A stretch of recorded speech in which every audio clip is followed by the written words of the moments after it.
In the shining skies of Zelari Prime, the great palace of House Varelian floated like a jewel among clouds. 'Twas built of silver towers and glowing crystals. Inside the main hall, many powerful aliens had gathered. The princess was about to choose her life partner, but Princess Valera sat on her throne with a face as cold as space. Before her stood the 99th suitor, a tall warrior with 6 arms, armored skin, and red glowing eyes. He was the son of a warlord, and had just finished listing all his victories. "I can give you power. I can give you glory," he said in a proud voice. "Together, we will rule half the galaxy." Valera looked at him with calm eyes. "No." A loud gasp moved through the crowd. The warlord's son growled in anger. "You reject me," he said. "I reject you," she replied, without fear. "You are strong in body, but small in soul." Stepped forward, but the royal guards moved between him and the throne. Before things got worse, he turned and stormed out of the hall. The royal council was angry. One of them, a tall alien with green skin and golden robes, leaned forward. "That was the last suitor, princess. You've said no to everyone. This is not just your choice, it is about peace between empires." Valera stood up. Her voice was soft but full of power. "I know, but I will not choose someone I cannot trust with the future." Later that evening, the princess walked alone in the Chamber of Stars. The room had a glowing orb floating above, a small fountain. She touched it gently, and it began to glow brighter in the light. She saw a vision, a ship made of steel, a small craft, nothing like the grand alien ships around her world. Inside it, a strange creature, 2 arms, 2 legs, soft skin, brown hair. A human. Valera closed her eyes. She had seen this ship in her dreams since she was young. No one believed her, but she did. Suddenly, alarms echoed through the palace. Unknown. Ship detected in orbit. Not Zelari.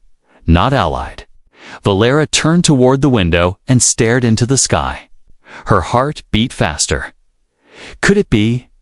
On the outer edge of the Zelari system, a small human ship drifted slowly. Captain Ryan Blake leaned back in his chair. "Sensors? Anything interesting?" His co-pilot shook his head. "Just empty stars." Like always, Ryan sighed. He was just an explorer from Earth, far from home. This part of the galaxy was unknown and unmarked on any human map. Then suddenly, lights flashed. "Whoa, we've got contact." Multiple ships, big ones. Before Ryan could react, his ship was surrounded. A voice came through the speakers, smooth, cold, and alien. "Human ship, you are in royal space. Power down and prepare to be boarded." In the palace, Valera stood before a large screen. The image of the small gray ship floated in front of. Her heart whispered, "It's him." The royal guards moved quickly. The human was taken from his ship and brought to the palace in a secure pod. Council members argued, "He must be a spy. He could be dangerous. He is nothing but a primitive." But Valera raised her hand. "Bring him to me. Alone." In the prison wing, Ryan sat inside a strange, glowing cell. The walls pulsed with soft light. He had no idea where he was or what was happening. Suddenly, the door opened. A tall figure entered, glowing eyes, white hair, skin like soft blue crystal. She walked with grace and power. "You are Captain Ryan Blake," she said. He stood up slowly. "Yeah, ... and you are?" "I am Princess Valera of House Varelian. You entered my space. My people fear you. I do not." Ryan stared at her, confused. "Why?" She took a step closer.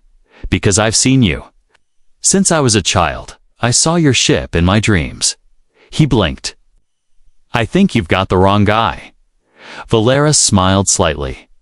"No, I think I've finally found the right one. Asterisk, darkness.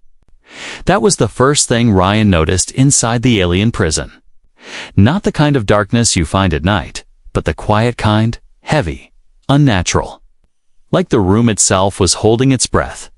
Captain Ryan Blake sat on a smooth, glowing bench.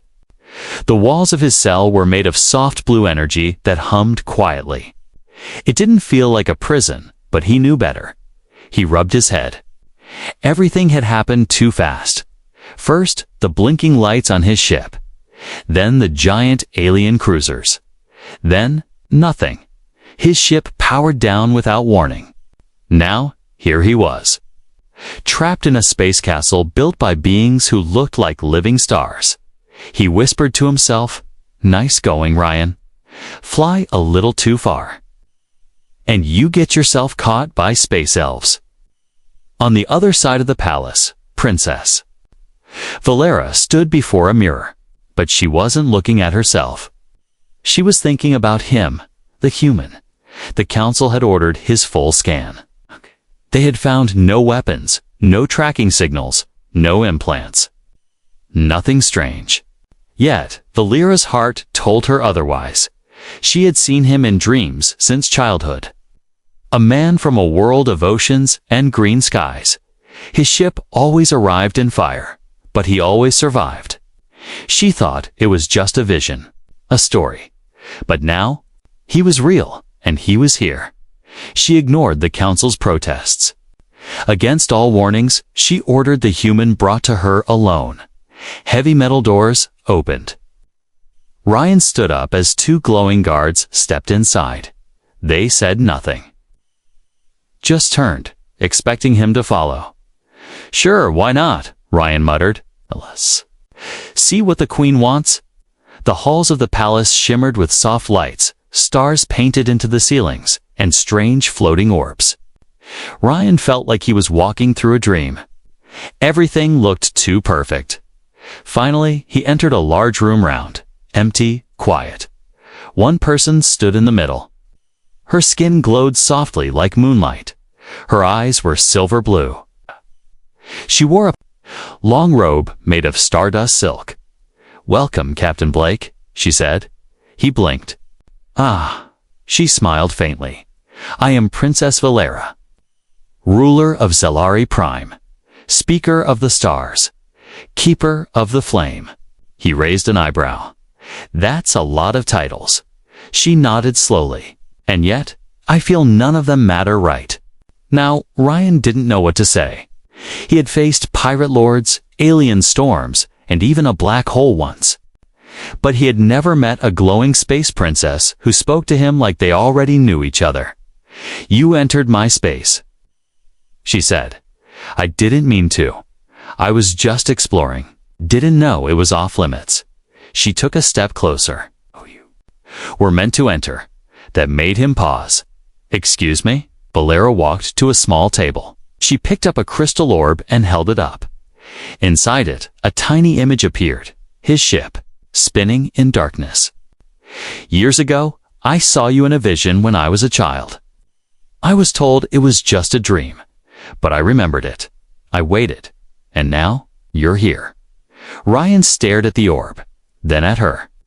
"That doesn't make any sense." "It doesn't have to," she said calmly. "Not yet." Outside the chamber, the royal council was in chaos. "This is dangerous. He is a primitive. He could bring war." But another voice spoke quietly. "He could bring change."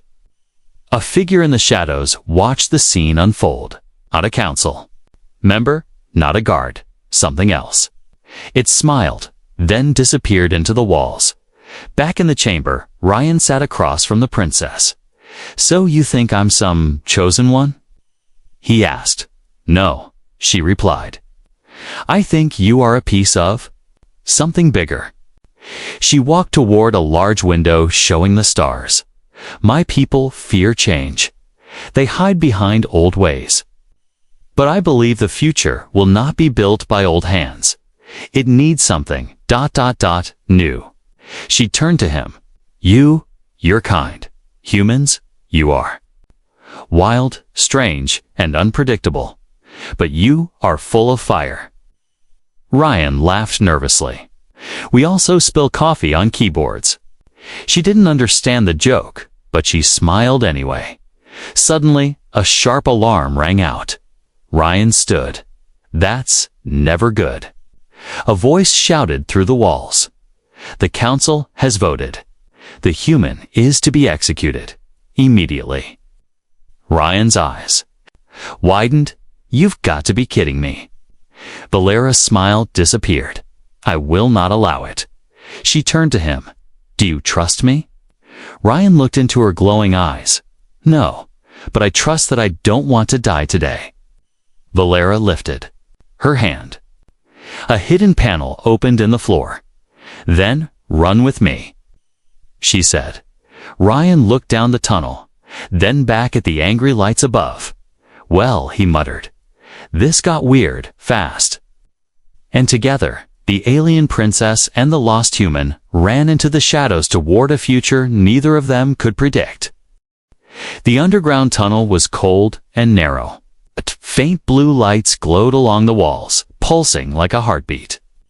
Ryan Blake ran close behind Princess Valera, his boots echoing on the metal floor.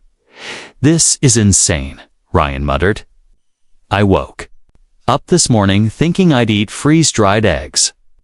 Now I'm running from space royalty with a glowing woman who saw me in a dream. Ahead of him, Valera turned slightly, her face calm despite the situation. You will survive, she said. You're part of something greater. I'd settle for not getting vaporized. Back in the throne hall, the royal council roared in anger. The human is gone. She helped him escape. Princess Valera has betrayed Zalari law. Guards rushed through the palace. Alarms blared like sirens in the sky. Drones searched every hallway. In the royal spaceport, engines began to warm up. Orders were clear. Shoot to kill. No exceptions. But not everyone followed those orders. Deep in the shadows, someone smiled, a hooded figure watching the drama unfold. She's begun, it whispered. Let the fire spread. In the tunnel, Ryan nearly tripped as the floor slanted down. Where are we going? To the hidden hangar, Valera said. My mother built it during the First War. It connects to a secret launch bay. Few remember it exists. And you remembered. I never forgot, she said softly. Not after the vision started. As they turned a corner, a soft hum grew louder. Ryan saw a sleek silver ship resting in a small chamber, smooth curves, glowing veins of blue energy.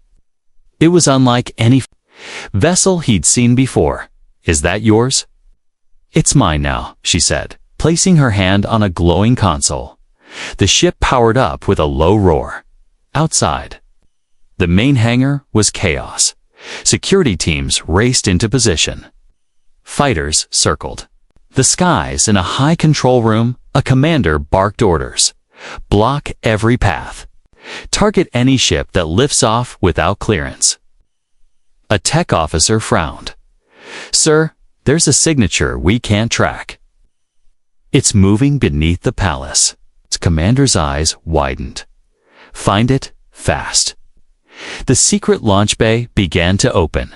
Inside the cockpit, Ryan stared at the controls. You sure I can fly this? I'll guide you, Valera said. But your hands must be on the wheel. Great. No pressure. She looked at him seriously. Ryan, if they catch us, I won't survive. But you might. They don't fear you. Not yet. He stared at her. Why are you doing this? She hesitated, then said, because I believe in what comes next. And because I'm tired of standing still while the stars burn. The ship lifted gently, hovering. Then it shot forward through the tunnel.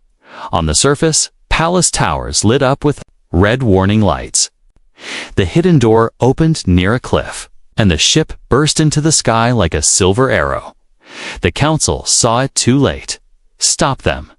One shouted. Chasers launched. Energy beams lit up the skies. The night over Zalari Prime turned into a storm of fire and smoke. Ryan swerved left, barely avoiding a plasma bolt. Okay, he said, gripping the controls. Now this, I understand. Valera activated defense shields. Blue light wrapped the ship like a protective shell. They're closing in. Give me altitude, she called. He pulled the ship upward, heading straight into orbit. A sudden blast rocked the cockpit. The shields flickered. A piece of metal sparked behind them. We've been marked, Valera said. They put a tracker on us. Can we shake it off? No, but I know where to hide. She tapped the controls and set coordinates. Heading to the dead moon. No one follows rebels there. Ryan glanced at her. You've done this before. Escaping, she smiled faintly. Only in my mind. Behind them, the Zalari Royal fleet moved out. A message was sent to all nearby systems. The princess has betrayed the crown. The human is a threat. Bring them back alive if possible. In deep space, many watched this message. Some wanted power. Some wanted blood. Some wanted answers. But one voice, hidden far away, simply said, "It begins." As the silver ship entered silent space, the planet behind them faded. Inside the cockpit, the stars stretched out, medless, quiet, waiting. Ryan let out a long breath. That was not in the brochure. Valera looked ahead. This was only the first wall. He turned to her. What's next? She didn't answer right away. Then she said, "Now, I tell you what they never let me say out loud." She looked into his eyes. "There's a war coming, and you, Captain Blake. You weren't just in my dream. You were the warning." Asterisk, the moon was dead. Its surface was cracked like dry skin. No air, no wind. Just silence and shadows. Far beneath the ground, hidden in a network of ancient caves, a silver ship hummed quietly. Dust settled over its wings like a blanket dot inside. Captain Ryan Blake leaned against a metal wall, staring at the floor. His hands were shaking. Not from fear, but from everything he didn't understand. Princess Valera sat across from him in silence. She had not spoken in over 10 minutes. Her silver eyes stared into the dark, far beyond the walls of the cave.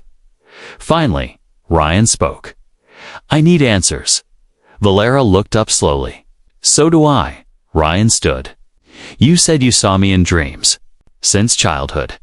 That's not normal." She nodded. "No, it's not. So, what am I? Some prophecy.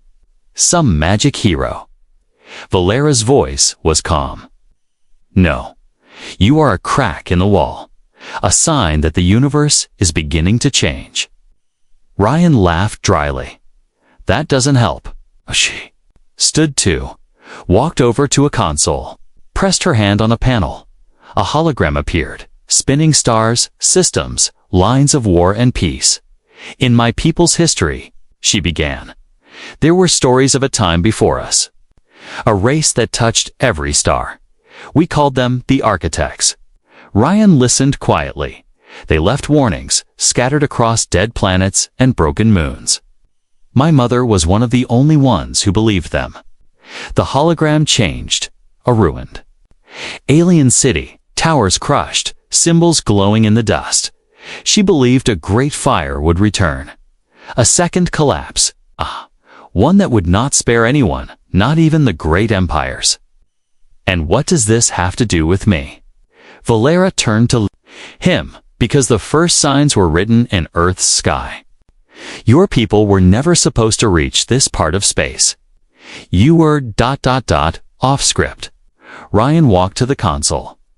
"I'm just a scout pilot," he said. "No big mission, no secret orders." "But you came," she replied. "Exactly when? The vision said you would." She opened a small compartment and took out a stone tablet, humming with energy. It had strange carvings on its mammalian. Some ... Not. This symbol, she said, pointing, matches something found on your moon. We know. We've been watching Earth for centuries. Ryan froze. You've been watching us? Yes, but only from a distance. Your kind grows fast, fights hard, and never gives up. My people thought it was dangerous to get involved. And you. I thought, she said softly, that you were the only ones who might survive what's coming. A deep rumble shook. The cave? Ryan looked up. What was that? Valera touched her ear. A signal. The ship's interface lit up with red alerts. Tracking beacon. Someone found us. Ryan looked at her. You said the tracker was removed.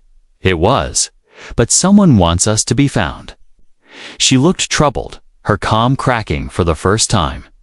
There's someone in the council, working with the shadows. They want to bring the architect's fire back. They believe it will restart the galaxy with them at the center. And they want me gone. They want Earth to never rise. Suddenly, the cave's roof trembled.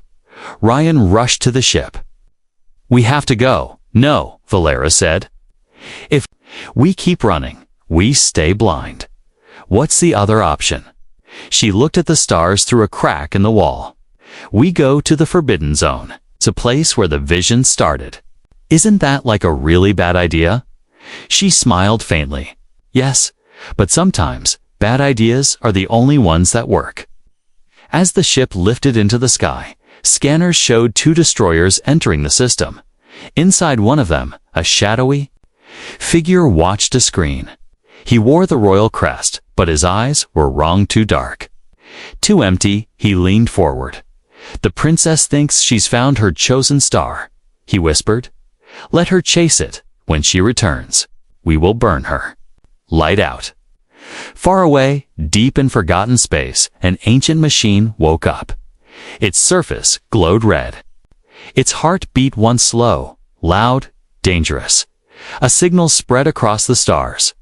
The architects were gone, but something they left behind was not. Back on the ship, Ryan stared at the stars. I don't get it, he said. Why me? Valera stood beside him.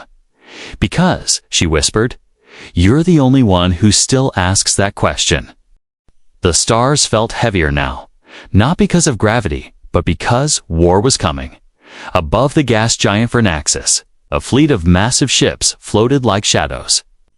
Each vessel bore the golden mark of the Zellery Empire, but their weapons glowed red, not. Royal blue dot in the center of this silent army stood a towering ship shaped like a blade. Its commander, Lord Varix, watched the stars without blinking. His voice was calm, but his words were sharp. She has chosen the human, he said. A general. Beside him, bowed. Then she has chosen death. On the other side of the galaxy, deep within a forgotten asteroid field. Ryan Blake adjusted his helmet strap. This is a terrible plan, he muttered. Valera looked at him, amused. You said that 3 times already.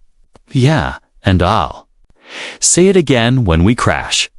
They stood inside a disguised shuttle, painted black to match space. Behind them sat 3 of Valera's loyal guards, rebels in secret. The plan was insane.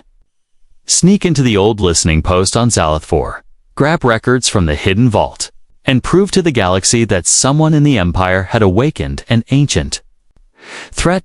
Why? Because no one believed them yet, and no one would until it was almost too late. Meanwhile, on Earth, the United Earth Defense Council sat in its underground meeting room.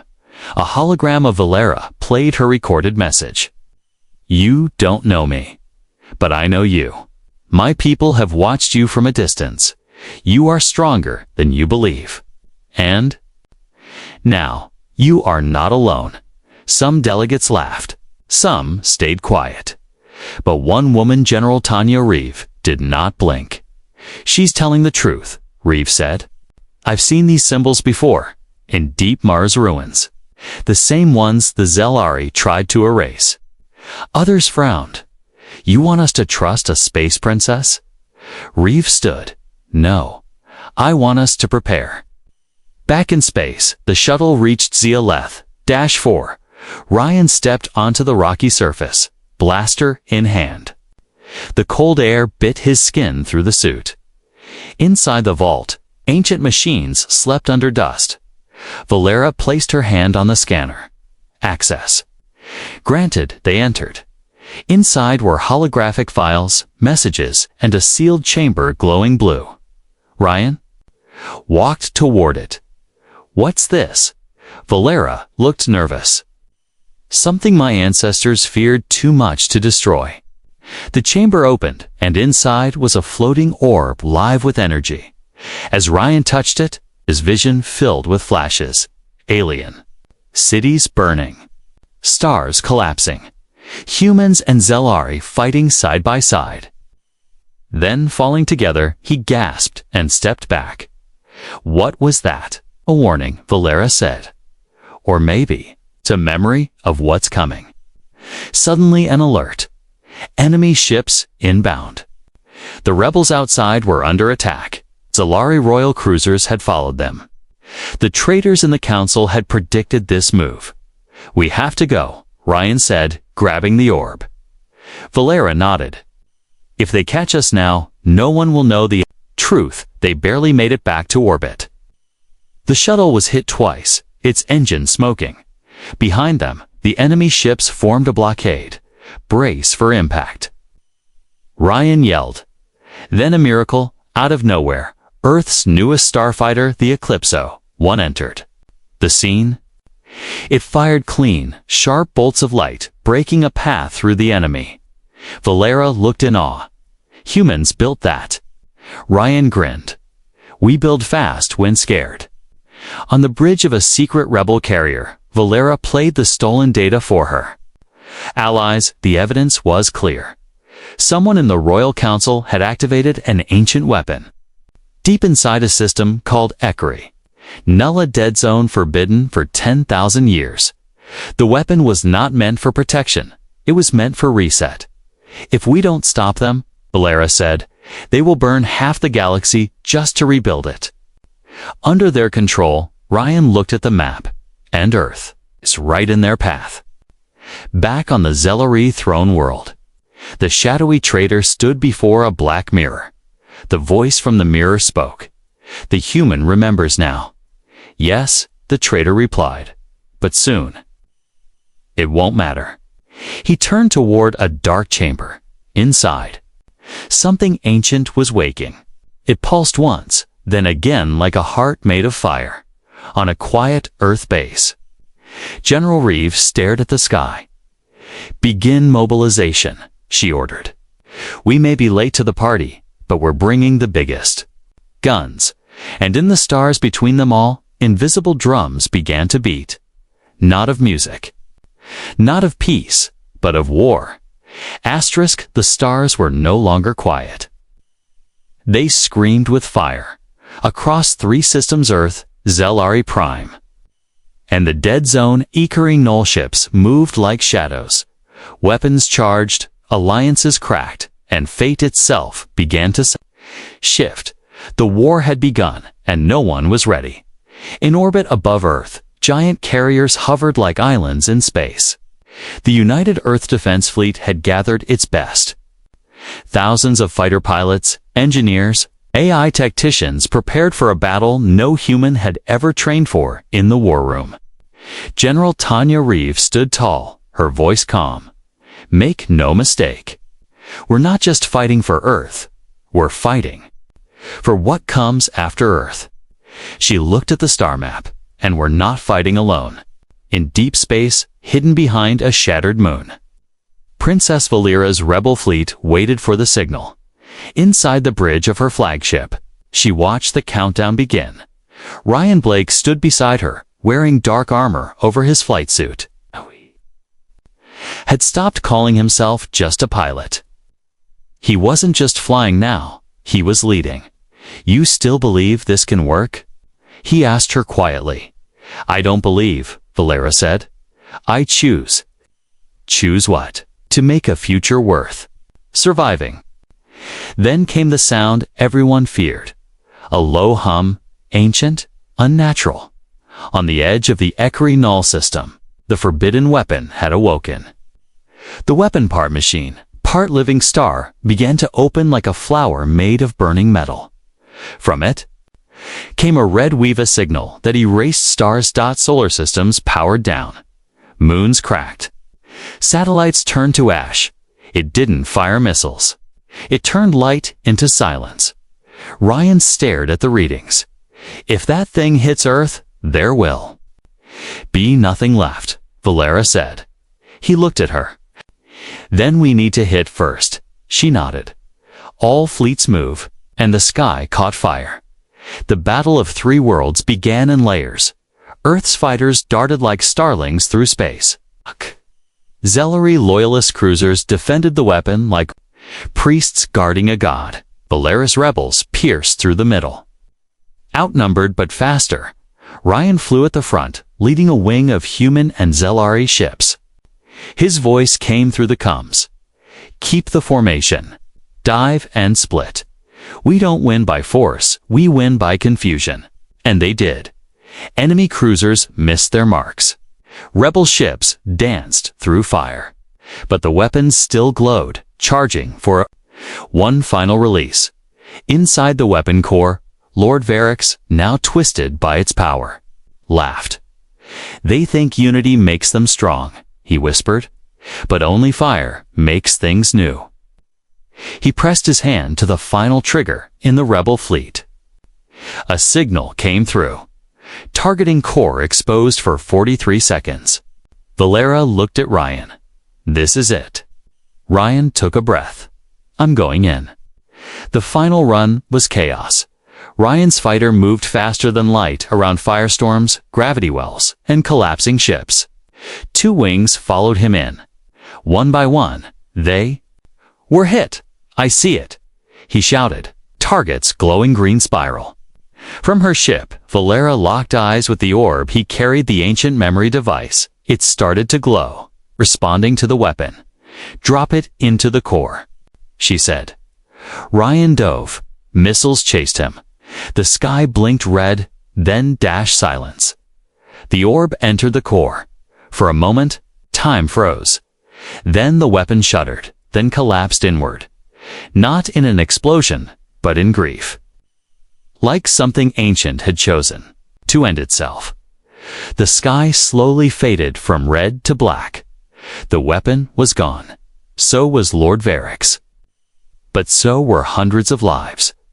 Ryan's ship floated among debris, quiet. Do you see him? Valera asked. No answer. She closed her eyes. Please. Then faint static. Still here, Ryan said weakly. Gonna need a pickup. And maybe a sandwich. Valera laughed for the first time in days. On Earth, the news spread. The war is over. Humanity fought with aliens and survived. In the old throne room of Zellery Prime, the Royal Council stood silent. Valera entered.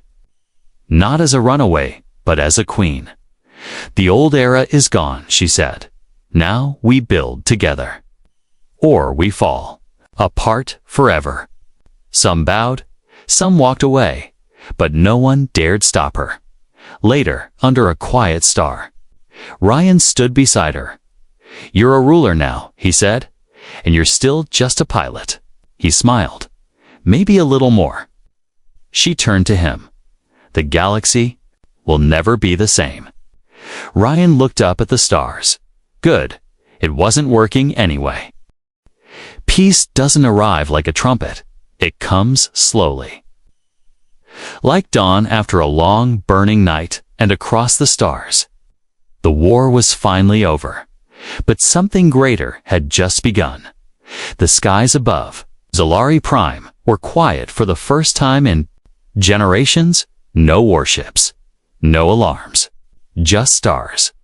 Inside the royal palace, Princess Valera stood on the grand balcony, no longer just a royal daughter. Now, she was queen of the new accord. Below her, two banners flew side by side. One bore the ancient sigil of the Zelari, the other The blue and white flag of Earth, side by side, equals ... in the open court. Diplomats, rebels, and humans alike filled the hall. No one wore crowns. No one carried weapons. This was not a victory parade. It was a beginning, Captain. Ryan Blake stepped onto the platform beside her. His flight suit was worn, patched, and stained by battle. But to many, he looked more royal than any noble. He cleared his throat. I'm not great with speeches, he began. Soft laughter rolled through the crowd. But I've flown through asteroid storms, alien firepower, and one princess who kept pushing buttons she shouldn't have. Valera raised an eyebrow, smiling. But nothing's been harder than learning how to trust. We humans, we always think the universe is out to get us. Maybe because we've been alone too long. He looked at the gathered crowd. But we're not alone anymore, and that changes everything. Later that night, under a glass sky dome, Valera walked quietly through the royal garden. Ryan followed a few steps behind. He watched her run her fingers across the silver leaves of a glowing tree. This place was built to never change, she said. Now I have to break it to help it grow. Ryan stepped beside her. That's what gardens are for. Cutting, pruning, letting in light. She looked at him. Will your people truly accept us? Some won't, he admitted, but the ones who matter will. She turned to him. And what about you? Smiled. I was always a wanderer. But now, I'm thinking maybe it's time to build something instead. Far away, in the ruins of the ancient weapon, explorers moved carefully. Scientists from both Earth and Zalari studied what was left. One of them held a scanner to a melted panel, still warm. She whispered. Another voice, deep and digital, replied from a nearby terminal. Fragment of architect signal detected. Unknown sequence, energy pulse matches pre-collapse timeline. In simple words, the threat was gone. But the architects were not, and in a forgotten star system, a single red light blinked once. Then went dark. For now, back on Earth, a girl in a rural town looked up at the night sky. A new constellation had appeared. Her grandfather handed her an old book. It's called The First Contact Treaty. Written by a human, signed by a queen who wasn't human. The girl looked at the stars. Are they still out there? He smiled. They're building something together. In the sky above, a joint ship passed quietly through orbit. It was co-piloted by humans and Zalari. Its name? Unity. Painted across the hull in bold white letters. On the observation deck, Ryan and Valera watched Earth from space. So, Ryan said, arms crossed, what do you think of my planet now? Valera looked at the oceans, the clouds, the stormy blue and green ball below them. I think it's wild, messy, loud, emotional. And she smiled. I think it's beautiful. They stood in silence for a while. Then she added softly, you were the vision I saw, Ryan, but not because of your ship or your planet. It was your choice. To help, to care. To stand beside me when you had every reason to run, and you. He asked, I chose you back. The stars outside sparkled. No explosions, no fleets. Just peace. Hard-earned, fragile, real. And as the ship flew forward, carrying the last pieces of the old world and the first bricks of the new one, the future opened its arms wide.